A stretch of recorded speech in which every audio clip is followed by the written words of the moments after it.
Interim maintenance ये एक ऐसी लड़ाई है जिसको हर पति जीतना चाहता है, खास तौर से तब जब वो एक झूठा मेंटेनेंस का केस फेस कर रहा है। पर दिक्कत क्या होती है कि जब वो इन केसेस के अंदर अपनी जीत सुनिश्चित करना चाहता है, जीत फिक्स करना चाहता है, तब उसे एक बहुत बड़ी प्रॉब्लम आती है कि कोर्ट उसकी बात नहीं सुनती है, खासतौर से फैमिली कोर्ट्स या ट्रायल कोर्ट्स उसकी बात नहीं सुनती है। और क्यों नहीं सुनती है उसका रीजन आज तक कोई स्पेसिफिक नहीं पता चल पाया है। बस पत्नी को मेंटेनेंस दिलाना है, एलिमनी दिलानी है, कोर्ट का उद्देश्य और कुछ नहीं होता है। बिना सोचे समझे कि पत्नी पति के घर वालों को और पति को पूरी तरह से हैरेस कर रही है, इतने गंदे और झूठे आरोप लगा रही है बाकी दूसरे केसेस में 498 डीवी में, जिसकी हद बहुत बेशर्मी के लेवल तक जाती है। कोर्ट को कोई इंटरेस्ट नहीं। आप ऐसी चीजें करने के लिए कई बार जल्दबाजी दिखाते हैं, 126-27 के अंदर भागते हैं, अपील करते हैं, हाई कोर्ट में जाते हैं या फिर अपील किसी भी कोर्ट में जाते हैं, और वहां पर भी अक्सर देखा गया है कि इंटरिम मेंटेनेंस खारिज होता ही नहीं। बकायदा आपको ऑर्डर कर दिया जाता है कि जाके वापस ट्रायल कोर्ट या फैमिली कोर्ट में ही इसका फैसला करवाइए और ट्रायल फेस कीजिए। या फिर कई बार ऐसा होता है कि पनिशमेंट के तौर पे गलत ऑर्डर और कर दिया जाता है कि जहां 5,000 रुपए मेंटेनेंस था उसको 10,000 20,000 और बढ़ा दिया जाता है, और वो करीब 15 से 25,000 रुपए भी हो जाता है। तो ये नुकसान और भुगत के आते हैं अपील के अंदर। तो फिर क्या इंटरिम मेंटेनेंस खारिज होता ही नहीं है? जी बिल्कुल होता है, होना भी चाहिए। उसका सोल्यूशन है। नमस्कार दोस्तों, मैं हूं राहुल सैफ, लीगल चैनल में आपका स्वागत करता हूं। इसीलिए दोस्तों कहता हूं कि आप एजुकेटेड हुई। हम लोग कोर्सेज चलाते हैं और इन कोर्सेज के अंदर इसी तरह का ज्ञान देते हैं जो कि आपको ट्रिक्स और फॉर्मूला से रिजल्ट लेके आता है। और मजे की बात यह है कि इन केसेस के अंदर जितने भी तरीके के अलग अलग सुप्रीम कोर्ट की गाइडलाइंस हैं, हाई कोर्ट्स की जजमेंट्स हैं, उनके रेफरेंसेस हैं, केस जो आपके सिचुएशन को, जो केस की हालात चल रहे हैं उसको, सिचुएशन को बकायदा सूट करने वाले लॉज आपको लाके देते हैं। यानी कि ऐसा नहीं कि केस कहीं और जा रहा है, आप कानून कोई और यूज कर रहे हैं, बिल्कुल परफेक्ट टाइमिंग पे परफेक्ट आपको रिजल्ट ओरिएंटेड सॉल्यूशन मिलता है। इस तरह से आप अपने केसेस को तेजी से चला पाते हैं, उनको जल्दी खत्म कर पाते हैं, और झूठे केस हैं इसलिए बेनिफिट आपके पास हमेशा रहता है, एक एडवांटेज आपके पास हमेशा रहता है। हमारे इन कोर्सेज को जिन लोगों ने अभी तक ज्वाइन किया, कॉन्फिडेंट स्ट्रांग है, अपने केसेस को अच्छे तरीके से डील कर पा रहे हैं। समस्याएं वो भी फेस करते हैं मगर सॉल्यूशन उनके पास होते हैं, इसलिए उनका कॉन्फिडेंस हमेशा हाइट्स पे होता है। आप अगर इस वक्त इस कोर्स को ज्वाइन करने का मूड बना चुके हैं तो दिए गए व्हाट्सएप नंबर पे डिटेल लीजिए और फिर उसके बाद ज्वाइन कर लीजिएगा। कानूनी समस्या का समाधान चाहते हैं, कानूनी समस्या में हैं, तो इस व्हाट्सएप नंबर पे अपॉइंटमेंट बुक कीजिए और उसके बाद आपको समाधान देने के लिए दिए हुए टाइम पर मेरा कॉल आएगा। आप इंटरिम मेंटेनेंस के लिए छटपटा रहे हैं। इंटरिम मेंटेनेंस एक ऐसी समस्या है जो हमें अंदर से कचोटती है, खास तौर से झूठे केस में, कि मेरी पत्नी झूठ और बोल रही है और बोलकर मुझे मानसिक और शारीरिक रूप से तो प्रताड़ित कर ही रही है, आर्थिक रूप से और मेरा एक्सटॉर्शन कर रही है। और एक आम आदमी के लिए उसकी कमाई का हिस्सा बहुत जरूरी है। इधर केस भी लड़ो और झूठी पत्नी को झूठे केस के अंदर बकायदा फाइनेंशियल सपोर्ट भी करो। तो इसका क्या कोई सॉल्यूशन नहीं है? तो मैं पहले ही बता दूं कि इंटरिम मेंटेनेंस अक्सर खारिज हो जाया करते हैं अपीलीय कोर्ट्स में, क्योंकि इंटरिम मेंटेनेंस को खारिज नहीं किया जा सकता है, उसके खिलाफ कोई भी खारिज करने का ऑप्शन नहीं है। तो फिर क्या कोई सॉल्यूशन है? हाँ जी, बेहतरीन ट्रिक है। और उस ट्रिक से ना केवल आप अपनी पत्नी का इंटरिम मेंटेनेंस खारिज करा सकते हैं, बल्कि पूरे पूरे केस की समाप्ति की बात भी कर सकते हैं।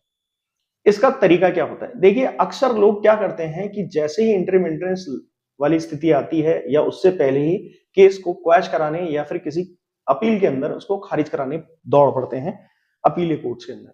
यहां एक गड़बड़ ये हो जाती है कि आप ट्रायल को बेहतरीन ट्रायल बना लीजिए और बहुत ही कम टाइम में, अगर जो तरीका बताने चाह रहा हूं, अगर अच्छी तरह से मेहनत करके करेंगे, जो इस डेट पर आप देख रहे हैं, तो अगली डेट तक अगर आप ये सब काम कर लेंगे तो भी आपको रिजल्ट आ जाएगा। नहीं तो 2-3 डेट्स तक भी अगर आप ये सब मैनेज करके कोर्ट को देते हैं तो ये एक बेहतरीन ट्रायल की स्थिति होती है और इससे आपकी मजबूती आ जाएगी, जो तरीके मैं बताने जा रहा हूं। उसके बाद अगर आप इन केसेस के अंदर जो आगे में इंटरिम मेंटेनेंस को खत्म कराने का तरीका बताऊंगा, उसमें बिल्कुल आपको 100% रिजल्ट आएगा। देखिए, होता क्या है कि सबसे जरूरी बात यह है कि आपकी पत्नी ने बहुत सारे झूठ बोले हैं, तो एविडेंस एक्ट 101 में बकायदा उससे एविडेंस मांग लीजिए कोर्ट के अंदर। अब काफी कोर्ट्स इसको एक्सेप्ट करके एविडेंस मांग भी लेते हैं। कई बार होता है कि खुद, क्योंकि फैमिली कोर्ट ने गलत तरीके का ऐसा केस ले लिया जिसके अंदर सबूत उसे मिल नहीं रहे, गलत के आधार पे केस लगा दिया है, निग्लेक्शन रिफ्यूजल का अगर 125 है तो कोई सबूत नहीं है, मेंटेन नहीं कर सकती वाइफ तो उसका सबूत नहीं दे रही है, बावजूद उसके कोर्ट ये मान के चल रहा है वाइफ के सिर्फ मेयर स्टेटमेंट्स पे कि हाँ ये सब कुछ हुआ था। तो ये चीज बकायदा अगर मान लीजिए ऐसी एप्लीकेशन देने के बाद भी कोर्ट आपकी एप्लीकेशन को एक्सेप्ट ना करे, डिसमिस भी कर दे, तो भी खुश रहिए, क्योंकि वो कागज ऑन रिकॉर्ड बोल रहा है। आपको सर्टिफाइड कॉपी निकलवा के तुरंत रख लेनी चाहिए जिस दिन आपने एप्लीकेशन दी। उसके बाद एक और काम आपको करना है जो है रजनीश वर्सेस नेहा के अंदर हर झूठी पत्नी झूठे केस के अंदर आसानी से इतनी गलतियां कर देती है कि मजा आ जाता है। वो तो ये समझ लीजिए एक गोल्डन अपॉर्चुनिटी है आपके लिए, ट्रम्प कार्ड है, लॉटरी है, आपका केस जीतने का सबसे बढ़िया साधन है और ये हर केस में मिलेगा जितने लोग इस वीडियो को जब जब नहीं देखेंगे। उसके अंदर क्या होता है, ओरिजिनल रजनीश वर्सेस नेहा के आप बकायदा उसको फॉर्मेट को लेके बैठ जाइए जो सुप्रीम कोर्ट ने जारी किया था, और पत्नी के फॉर्मेट को ले लीजिए। आधे से ज्यादा पॉइंट तो उसमें मिसिंग है बिल्कुल। दूसरा, कुछ का मॉडिफिकेशन किया हुआ है और कुछ तो अपनी तरफ से ही बनाकर डाल दिए गए, यानी कि वो एग्जिस्ट ही नहीं करते हैं ओरिजिनल फॉर्मेट। तो इसके अंदर दो केस की अपॉर्चुनिटी आपकी तुरंत खुल जाती है। एक तो है कंटेम्प्ट ऑफ सुप्रीम कोर्ट, क्योंकि किसी भी तरह का मॉडिफिकेशन यानी कि मान लीजिए ऑल्टर किया या फिर चेंज किया या फिर अपनी तरफ से एडिशनल कोई चीज डाली, तो वो बिना कोर्ट की परमिशन के और रिस्पोंडेंट की जानकारी के बगैर अगर डाला गया है तो वो बकायदा कंटेम्प्ट ऑफ सुप्रीम कोर्ट लगता है। तो एक केस तो ये खुल गया। दूसरा, उसके अंदर कई चीजें ऐसी होंगी जिनको आप साबित कर सकते हैं कि आपकी पत्नी झूठ बोल रही है, तो ऐसी सूरत में आप 340 सीआरपीसी भी लगा सकते हैं अपनी पत्नी के खिलाफ, क्योंकि ये एक एफिडेविट है और उसमें बकायदा डिक्लेरेशन दिया जाता है नीचे शपथ के साथ, ओथ के साथ, कि आपकी पत्नी ने अगर कोई भी चीज गलत तरीके से पेश की, झूठ बोला या झूठ बोलते हुए पाई गई, तो उसके खिलाफ बकायदा 340 सीआरपीसी की कार्रवाई की जा सकती है। ये ओथ में लिखा जाता है। और नहीं भी लिखा गया हो तो गाइडलाइंस है सुप्रीम कोर्ट की, बकायदा इस एफिडेविट के खिलाफ 340 सीआरपीसी की कार्रवाई करना जरूरी है। तो आप ये एक एप्लीकेशन ये भी लगा सकते हैं। इसके अलावा एक और चीज होती है, आपकी पत्नी जितनी भी चीजें बता रही है उसके लिए जरूरी यह है कि केस 60 दिन में डिस्पोज ऑफ होनी चाहिए, यानी कि इंटरिम मेंटेनेंस वो 60 दिन तक ही मिल सकता है कायदे से देखा जाए तो। 125 में कानून में लिखा हुआ है, बकायदा डीवी में लिखा हुआ है और एचएमए 24 में भी लिखा हुआ है, और सबसे जरूरी बात यह है कि रजनीश वर्सेस नेहा में भी लिखा हुआ है कि तीनों केस 60 दिन में ही डिस्पोज ऑफ करने पड़ेंगे, कंपलसरी है। आप ये एप्लीकेशन भी कोर्ट में लगा दीजिए। मान लीजिए आप तो बुरे से बुरा मान के चलिए जितनी एप्लीकेशन मैं बता रहा हूं सब डिसमिस होगी पर ऑन रिकॉर्ड रहेगी। ये आपके आगे वाले सॉल्यूशन के लिए बेहतरीन उपाय तैयार करेगी। इसके बाद अगर ये सब डिसमिस हो जाता है, आपने एविडेंस मांग लिए, इसके अलावा आपने एफिडेविट की गलती बता दी, कोर्ट डिसमिस पे डिसमिस मार रहा है, आपकी बात सुन ही नहीं रहा है, सबसे बात जरूरी यह है कि लास्ट में मजिस्ट्रेट साहब को भी या जज साहब को भी इस बात पे फंसा लीजिए कि साहब ये जो सारा मैटर है, ये जो सारा कंटेंट है, इसको एक बार आप अपने तरीके से चेक कर लीजिए कि क्या ये केस लेने लायक भी था या नहीं था, क्योंकि इसमें विटनेस नहीं है, इसमें गवाह नहीं है, बहुत सारे फॉल्ट्स हैं। तो कोर्ट को इस तरह की एप्लीकेशन दीजिए, फिर डिसमिस हो जाएगी। खुश हो जाइए कि डिसमिस हो, मैं तो कहता हूं डिसमिस ही। अब क्या होगा कि ये सारी बात दिखाने के लिए आपके पास बहुत मजबूत कड़ियां जुड़ जाएंगी।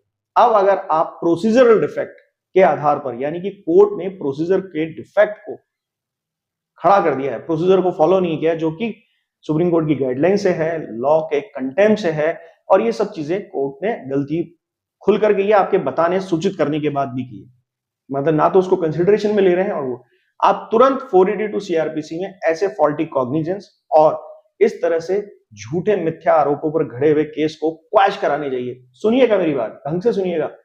इंटरिम मेंटेनेंस खारिज कराने आप नहीं जाएंगे, आप उस मेंटेनेंस के केस को खारिज कराने जाएंगे जो झूठे आधारों पर चल रहा है, गलत एफिडेविट के आधार पर चल रहा है, जिसमें एविडेंस मांगने पर एविडेंस नहीं मांगे जा रहे हैं, ना ऑर्डर किया गया है। पत्नी को अगर एविडेंस का ऑर्डर गलती से कोर्ट ने कर भी दिया तो पत्नी एविडेंस देगी नहीं, तो उस आधारों को सारा मिलाकर आप पूरे केस को क्वैश कराने चले जाइए। केस क्वैश हो सकता है, इंटरिम खारिज नहीं होगा, मगर अब यहां पर अगर केस ही क्वैश हो गया, गलत आधारों पर लगाया हुआ केस क्वैश हो गया, तो इंटरिम मिलेगा किसे? केस क्वैश, काम खत्म। दोस्तों अगर इस तरह से सॉल्यूशन लेंगे तो रिजल्ट आएगा, वरना इंटरिम हटवाने जो जाते हैं वो या तो बढ़वा के आते हैं या फिर नीचे कोर्ट में फिर धक्के खाते रहते हैं और सोचते हैं कि हमारी जिंदगी खत्म हो गई। 60 दिन के अंदर केस खत्म होना चाहिए, ये जरूरी चीज है। आज इस प्रोसीजर को अपना के देखिएगा, रिजल्ट आपकी मुट्ठी में तुरंत उड़कर आएगा और बहुत जल्दी केस खत्म होगा, ये भी मैं आपको अश्योर कर रहा हूं। वीडियो अच्छा लगा लाइक कीजिए, शेयर कीजिए, सब्सक्राइब कीजिए और धन्यवाद।